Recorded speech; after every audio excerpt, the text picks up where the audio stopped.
Hello മക്കളെ, അങ്ങനെ മറ്റൊരു വീഡിയോയുമായി ഞാൻ എത്തിയിരിക്കുകയാണ്. ഇപ്രാവശ്യത്തെ ട്രിപ്പ് എങ്ങോട്ടാണെന്നല്ലേ? കറക്റ്റ് 3:30 പുലർച്ചെ ഞങ്ങൾ മലപ്പുറത്ത് നിന്ന് നിലമ്പൂർ വഴി ഈ ചുരങ്ങളൊക്കെ കയറിയിട്ട് എങ്ങോട്ടാണ് യാത്ര എന്ന് ചോദിച്ചു കഴിഞ്ഞാൽ എൻ്റെ ബ്രദർ ബാംഗ്ലൂരാണ്. അവൻ്റെ അടുത്തേക്കാണ് ഇപ്രാവശ്യത്തെ ട്രിപ്പ്. അളിയനും തമ്മിലുള്ള തീരുമാനമായതുകൊണ്ട് നമുക്ക് വലിയ കൺഫ്യൂഷൻസ് ഒന്നും വന്നില്ല. ബൈ കാർ എന്ന് പറഞ്ഞപ്പോൾ ബൈ ട്രെയിൻ എന്ന് ഞാനും വാശി പിടിച്ചു. പക്ഷേ ബൈ കാറിന് വന്നത് നന്നായി എന്ന് എനിക്ക് ഈ വിഷ്വലൊക്കെ കണ്ടപ്പോൾ മനസ്സിലായി. ഇതൊക്കെ എക്സ്പീരിയൻസ് ചെയ്യാനും നിങ്ങൾക്ക് ഷെയർ ചെയ്യാനും കിട്ടിയൊരു ഓപ്ഷൻ ഉണ്ടല്ലോ. താങ്ക്സ് ടു മൈ കിട്ടിയ.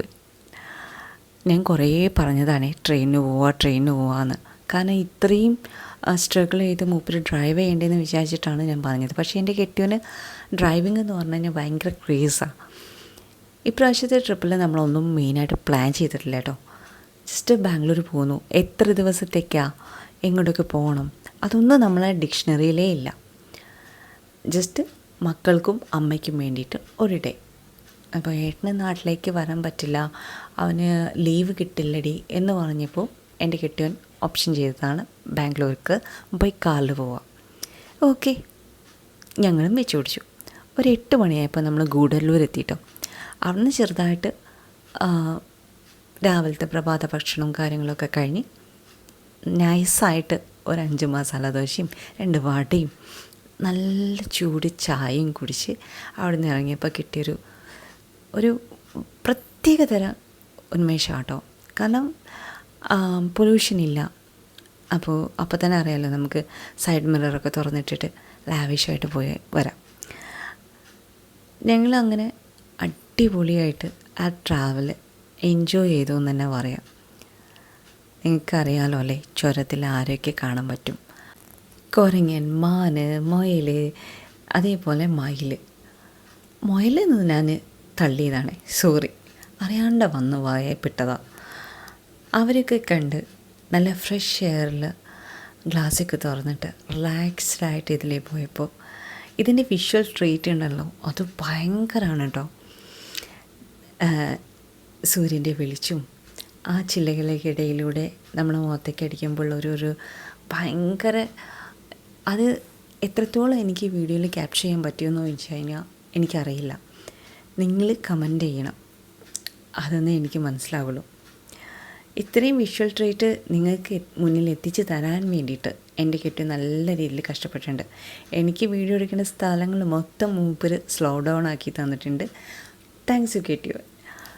അപ്പോൾ എൻ്റെ മടിയിലാണ് ആശിക്കുട്ടൻ കയറിയിരിക്കുന്നത്. അമ്മായിയുടെ മടിയിൽ.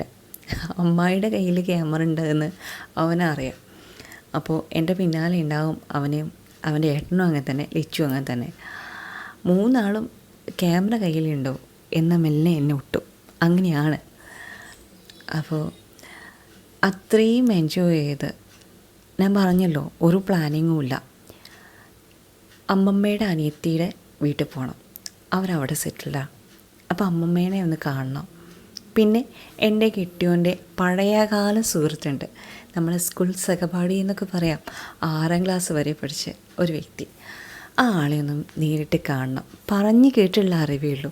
അപ്പോൾ അവളെ ഒന്ന് മീറ്റ് ചെയ്യണം. 10-15 വർഷങ്ങൾക്ക് ശേഷം ഇവർ മീറ്റ് ചെയ്യുമ്പോഴുള്ള ഒരു കോംബോ എനിക്ക് എൻജോയ് ചെയ്യണം. അങ്ങനത്തെ കുറേ ഈ 2 എയിമാണ് ഉള്ളിൻ്റെ ഉള്ളിൽ കിടക്കുന്നത്. അത് മാറ്റി നിർത്തി കഴിഞ്ഞ് കഴിഞ്ഞാൽ വേറെ ഒന്നുമില്ല. പിന്നെ ഏട്ടൻ ആദ്യം തന്നെ പറഞ്ഞിരുന്നു ബാംഗ്ലൂർ ഭയങ്കര ട്രാഫിക്കാണ്, നമ്മൾ വിചാരിച്ച സമയത്ത് വിചാരിച്ച സ്ഥലത്ത് എത്തിക്കൊള്ളണം എന്നില്ല, ആദ്യമേ പറഞ്ഞതാണ്. അപ്പോൾ നമ്മളതൊക്കെ പ്ലാൻ ചെയ്തിട്ടാണ് ഒന്നും റിലാക്സ്ഡ് ആവുക.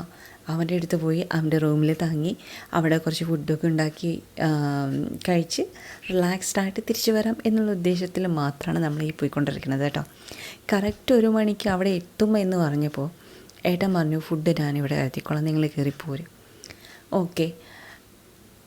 ഏറ്റവും വലിയ ആശ്വാസം എന്താ അറിയോ, നമ്മുടെ മന്തി അവിടെയും ഫേമസാണ്.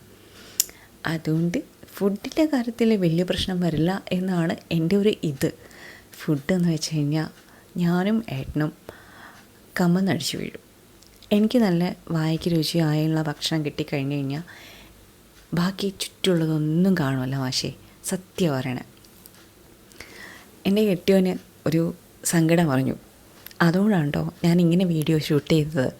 കെട്ടിയോൻ ഡ്രൈവ് ചെയ്യണത് ഒന്ന് വീഡിയോ എടുക്കടിയെന്ന്. അത് ഞാനിവിടെ ആഡ് ചെയ്യുന്ന മൂപ്പരിക്കറിയാം.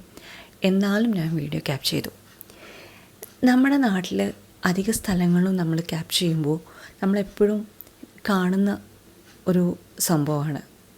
ചില സ്ഥലങ്ങളിൽ വേസ്റ്റ് ഉണ്ടാവും, ചില സ്ഥലങ്ങൾ ഭയങ്കര ബ്യൂട്ടിഫുൾ ആവും, ചില സ്ഥലങ്ങൾ ഭയങ്കര സിറ്റി വ്യൂ ആവും നമുക്ക് തരിക. ഈ 3 കാഴ്ചപ്പാട് ഈ ഒരൊറ്റ ട്രാവലിൽ എനിക്ക് ക്യാപ്ചർ ചെയ്യാൻ പറ്റി. നമ്മുടെ ബാംഗ്ലൂർ ആയിക്കോട്ടെ, തമിഴ്നാടായിക്കോട്ടെ, നമ്മുടെ കേരളം ആയിക്കോട്ടെ, ഇന്ത്യയിൽ എവിടെ ആയിക്കോട്ടെ, ഇങ്ങനെ ഈ 3 ഘട്ടങ്ങൾ നമ്മുടെ കാഴ്ചയിൽ എപ്പോഴും ഉണ്ടാവും അല്ലേ. അങ്ങനെ കറക്റ്റ് 1 മണിക്ക് എൻ്റെ ബ്രദർ അടുത്തെത്തി.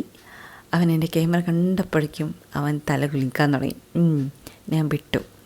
അങ്ങനെ അവിടെ ചെന്ന് ഒരു മന്തിയൊക്കെ കഴിച്ച് ചെറിയൊരു റെസ്റ്റും കഴിഞ്ഞ് ഞങ്ങളൊരു 6:30 ആയപ്പോൾ എങ്ങോട്ടെന്നില്ലാത്ത ഒരു യാത്ര. എന്താടേ എൻ്റെ നാവിങ്ങനെ ഒളുക്കണേ എനിക്കറിയില്ല. എനിക്ക് ചില സമയങ്ങളിൽ ഇങ്ങനെയാണ് എൻ്റെ മലയാളം. ക്ഷമിക്കുക. എങ്ങോട്ടാണ് എന്നറിയാത്തൊരു യാത്രയ്ക്ക് ഇറങ്ങി. ഓപ്ഷനൊന്നുമില്ല. ലാസ്റ്റ് ബ്രദർ പറഞ്ഞു ഇവിടെ മെട്രോ ഉണ്ട്, വേണമെങ്കിൽ പോവാം. ഞങ്ങൾ അമ്മയോട് ചോദിച്ചു. അപ്പോൾ അമ്മ പറഞ്ഞു ഞാൻ മെട്രോയിൽ കയറിയില്ല, മക്കളും കയറിയിട്ടില്ല. ഓക്കെ, മെട്രോ കയറാം. അങ്ങനെ മെട്രോയുടെ ഉള്ളിൽ കയറി അവിടുത്തെ അമ്മയുടെയും മക്കളുടെയും എക്സൈറ്റ്മെൻറ്റും കാര്യങ്ങളും കണ്ടപ്പോൾ തന്നെ ഞങ്ങളെ മനസ്സ് നിറഞ്ഞു. സത്യം പറയാമല്ലോ, നമ്മൾക്ക് എപ്പോഴും ഓരോ സമയങ്ങളിലും നമ്മൾ എൻഗേജ്ഡായിരിക്കും. ഒന്നില്ലെങ്കിൽ സോഷ്യൽ മീഡിയ, അല്ലെങ്കിൽ നമുക്ക് എന്തെങ്കിലുമൊക്കെ ആയിട്ട് ചെയ്യാനുണ്ടായിരിക്കും. എവിടെയും കമ്മിറ്റഡ് അല്ലാത്ത ഇവരെ പോലുള്ള മക്കൾസ് ആണെങ്കിലും അമ്മയാണെങ്കിലും എവിടെയും കമ്മിറ്റഡ് അല്ലാതെ ഇങ്ങനെ ലൈഫ് ഇങ്ങനെ ഉന്തിത്തള്ളി നീക്കുമ്പോൾ അവർക്ക് എന്തെങ്കിലും ഒരു എക്സൈറ്റ്മെൻറ്റ് കൊടുക്കുമ്പോൾ അവർക്ക് കിട്ടുന്ന ഒരു ഹാപ്പിനെസ് ഉണ്ടല്ലോ, അത് ഭയങ്കര പ്ലസ്ഡാണ്. അങ്ങനെ അമ്മായിയമ്മനെ കുറേ ഫോട്ടോ എടുക്കാൻ എൻ്റെ കെട്ടിയവനും പിന്നാലെ നടക്കുന്നുണ്ട്. അളിയനെ ഫോട്ടോ എടുക്കുന്നു, മക്കളെ ഫോട്ടോ എടുക്കുന്നു, എന്നെയും കുറേ ക്യാപ്ചർ ചെയ്തു. അതിന് കെട്ടിയവന് 2 പിക്ക് എടുത്തു കൊടുത്തു. പക്ഷേ അത് കൊളായി. എനിക്ക് ക്യാപ്ചർ ചെയ്യാൻ പറ്റുള്ളൂ, എനിക്ക് ഫോട്ടോ എടുക്കാനൊന്നും അറിയത്തില്ല. സത്യം, എന്നെ വീഡിയോ എടുത്ത് പഠിപ്പിച്ച് തരുന്ന ആൾ എൻ്റെ കെട്ടിയവനാണ്. കാര്യം പറയാമല്ലോ, ഞാൻ ഇപ്പോഴാണ് വീഡിയോ എടുക്കാനും ഫോട്ടോ എടുക്കാനും ഒക്കെ അങ്ങനെ തുടങ്ങുന്നത്. അപ്പോൾ അതിൻ്റെ ഒരു ചെറിയൊരു എൻ്റെ വീഡിയോസിൽ നിങ്ങൾക്ക് കാണാൻ പറ്റും. അതേപോലെ അങ്ങനെ മെട്രോ ഒക്കെ ആസ്വദിച്ച് കഴിഞ്ഞതിന് ശേഷം ഞങ്ങൾ നേരെ പോയത് ഫോറം മാളിലാണ്. ആ മാളും നമ്മുടെ കോഴിക്കോടങ്ങാടിയിലുള്ള ഒട്ടുമിക്ക മാളും ഒരേപോലെയാണ് എനിക്ക് തോന്നിയത്. പക്ഷേ നമ്മൾ മലയാളികൾ എവിടെ പോയി കഴിഞ്ഞാലും നല്ല നല്ല പിക്ക് എടുക്കാണ്ട് നമ്മൾ എവിടെ നിന്നും പോരില്ല. അത് നമ്മുടെ സ്വഭാവമാണ്. അതേപോലെ തന്നെയാണ് ഞാനും ഇപ്പോൾ. മറ്റേത് ആദ്യമൊക്കെ ഞാൻ എങ്ങനെയെന്ന് അറിയോ, ഫോട്ടോ എടുക്കുന്നത് വിട്ടുന്ന് കണ്ടു കഴിഞ്ഞ് കഴിഞ്ഞാൽ ഞാൻ ഓടി ഒളിക്കണൊരു ടൈപ്പായിരുന്നു. പക്ഷേ ഇപ്പം അങ്ങനെയല്ല. ഞാൻ ഫോട്ടോ എടുക്കണോ വീഡിയോ എടുക്കണോ ഞാൻ മുന്നിൽ നിന്ന് പ്രസനം കാണിക്കാൻ തുടങ്ങി. അതിന് ഏറ്റവും നല്ല ഉദാഹരണമാണ് ഇപ്പോൾ ഞാൻ ക്യാമറയ്ക്ക് മുന്നിൽ നിങ്ങൾക്ക് സംസാരിക്കുന്നതും എൻ്റെ വീഡിയോ എടുക്കുമ്പോൾ ഞാൻ ഭയങ്കര കോൺഫിഡൻസ് ആയിട്ട് ചിരിക്കുന്നതും ഒക്കെ. പണ്ടൊക്കെ എല്ലാവരും എൻ്റെ അടുത്ത് പറയുന്നു നിൻ്റെ ചിരി ബോറാണ്, നീ ചിരിക്കരുതെന്നൊക്കെ. പക്ഷേ എനിക്കിപ്പോൾ നമ്മുടെ ഏജൊക്കെ കഴിഞ്ഞു കഴിഞ്ഞാൽ നമ്മുടെ കോൺഫിഡൻസ് ലെവൽ ബൂസ്റ്റപ്പ് ചെയ്യും. ഞാൻ എന്താണെന്ന് ഞാൻ ആക്സെപ്റ്റ് ചെയ്ത് കഴിഞ്ഞ് കഴിഞ്ഞാൽ പിന്നെ ആരെന്ത് പറഞ്ഞാലും നെവർ മൈൻഡ് എന്നുള്ള രീതിയിലാണ് നമ്മളൊക്കെ പോയിക്കൊണ്ടിരിക്കുക.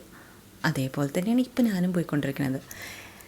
ഈ ഫോറം മാളിൽ വെച്ചിട്ട് നമ്മൾ തിയേറ്ററിൻ്റെ സെക്ഷനിൽ പോയപ്പോൾ നമ്മുടെ ലോഗയുടെ പോസ്റ്റ് കണ്ടു. അപ്പോഴും സമാധാനമായി. ഈശ്വര, മലയാളികൾ നിറഞ്ഞ ലോകത്തിൽ, ഈ ലോകത്തിൽ എവിടെയും മലയാളികളെ കാണാൻ പറ്റാണ്ടേയി. അങ്ങനെ ആയിരിക്കണം അല്ലേ.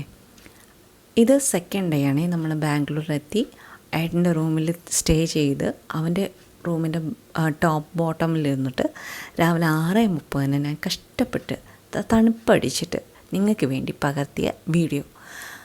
അവിടെ ഞാൻ വിചാരിച്ചു ഭയങ്കര ചൂടാവുമെന്നൊക്കെ കേട്ടോ. പക്ഷേ ഭയങ്കര തണുപ്പാടൂ. നമുക്ക് ഫാൻ ഇല്ലെങ്കിലും അവിടെ സുഖമായിട്ട് കിടന്നുറങ്ങുക. സത്യം. അങ്ങനെ രാവിലത്തെ ചായ കടയൊക്കെ കഴിഞ്ഞ് കഴിഞ്ഞിട്ട് ഞങ്ങൾ ഇറങ്ങി. സെക്കൻഡ് ഡേയും എന്താണെന്നറിയാത്ത ഒരിറക്കമായിരുന്നു. നേരെ പോയത് എങ്ങോട്ടാണെന്നല്ലേ, ലുലു മാളിലേക്കാണ്. ബാംഗ്ലൂർ നഗരത്തിലെ ലുലു മാളിലേക്ക്. ഭയങ്കര എക്സൈറ്റഡ് ആയിരുന്നു കേട്ടോ. ഇതിനുള്ളിൽ എന്താ ഇത്ര കാണാൻ മാത്രം എന്നുള്ളൊരു തോട്ടും ഞങ്ങൾക്കില്ലാതില്ലാതില്ലായിരുന്നു. അങ്ങനെ ആഷിയുടെ കൈയും പിടിച്ച് എസ്കുലേറ്റർ മൊത്തം ഞാൻ കയറി നിറങ്ങി. പക്ഷേ അവൻ ഭയങ്കര എക്സൈറ്റഡ് ആയിരുന്നു കേട്ടോ. അവിടുന്ന് ഞങ്ങൾ ഭക്ഷണത്തിന് വിശപ്പിൻ്റെ വിളി വന്നപ്പോൾ ചെറിയൊരു ഡോണറ്റ്സൊക്കെ കഴിച്ച് ഞങ്ങൾ അതെല്ലാം ഒതുക്കി. ദേ അവിടെ ഡ്രോയിങ് സെക്ഷനിലും നമ്മുടെ ഉണ്ണിമുകുന്നൊരു ഫോട്ടോ കണ്ടപ്പോൾ പുളികിതയായി മക്കളെ, പുളികിതയായി. നമ്മളെ മലയാളീസ് എവിടെയുണ്ട് അല്ലേ. അങ്ങനെ ലുലുന്ന് ഉച്ചയ്ക്ക് ഞങ്ങൾ KFC തട്ടി നേരെ ഈവനിങ് ഒരായപ്പോഴേക്കും നമ്മളേട്ടൻ്റെ ഫ്രണ്ടിൻ്റെ വീട്ടിലേക്ക് പോയിക്കൊണ്ടിരിക്കുക, സംഗീതയുടെ വീട്ടിലേക്ക്. ഭയങ്കര എക്സൈറ്റഡ് ആണ്. ഇവർ കുറേ നാളത്തേക്ക് ശേഷം കണ്ടുമുട്ടുകയാണ്. പക്ഷെ അവിടെ ചെന്നപ്പോൾ ഉണ്ടല്ലോ അടിപൊളി കോമ്പോ എന്ന് പറഞ്ഞാൽ അച്ഛനും അമ്മയും ഏട്ടനും ഒക്കെ നമ്മളെ എന്നോ കണ്ട് പരിചയമുള്ള ആൾക്കാരന്മാരാണ് നമ്മളടുത്ത് വേണ്ടിയത് സംസാരിച്ചത്, ഇടപഴകിയത്. അവിടെ നിന്നാണ് രാത്രിത്തെ ഡിന്നറൊക്കെ കഴിച്ചത്. ഭയങ്കര ഹാപ്പി എന്ന് പറഞ്ഞാൽ എനിക്ക് എൻ്റെ ബെസ്റ്റ് ഫ്രണ്ടിനെ കണ്ട മാതിരി ഒരു പ്രതീതിയായിരുന്നു. ഭയങ്കര ഹാപ്പി ആയിട്ടാണ് അവിടെ നിന്ന് ഇറങ്ങിപ്പോകുന്നത് കേട്ടോ. Miss you badly. അങ്ങനെ നമ്മുടെ ബാംഗ്ലൂരിൻ്റെ മറ്റൊരു റോഡിൻ്റെ മുഖമാണ് നിങ്ങൾ കണ്ടുകൊണ്ടിരിക്കുന്നത്. ശരിക്കും പറഞ്ഞു കഴിഞ്ഞാൽ ഭയങ്കര ഒരു ഓഫ് റോഡൊക്കെ പോകില്ലേ, അതിൻ്റെ എക്സ്പീരിയൻസ്. ഇത് 3ാമത്തെ ദിവസമാണ്.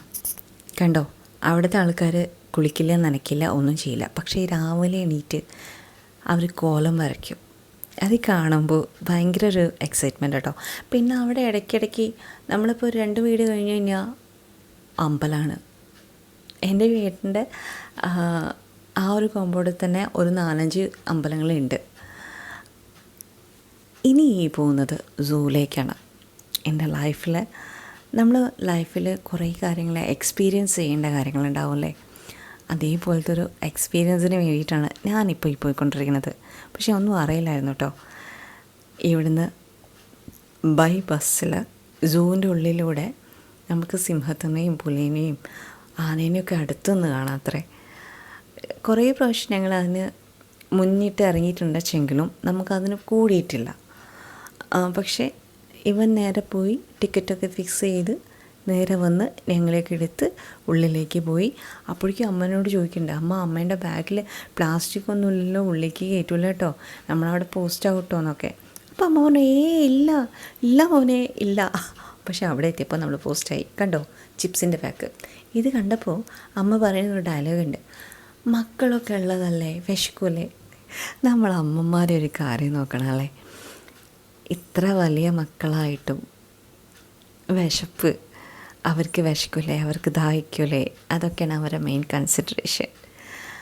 അങ്ങനെ ഞങ്ങൾ ബസ്സിൻ്റെ ഉള്ളിൽ കയറിയിരുന്നു. ഡ്രൈവറായിട്ട് ഞങ്ങൾക്ക് വേണ്ടിയിട്ടുള്ള കുറേ കാര്യങ്ങളൊക്കെ പറഞ്ഞിരുന്നു. സത്യം പറയാലോ, ഞാൻ ഇത് ഫസ്റ്റ് ടൈം എക്സ്പീരിയൻസ് ചെയ്യുന്നുണ്ട്. ഭയങ്കര എക്സൈറ്റഡ്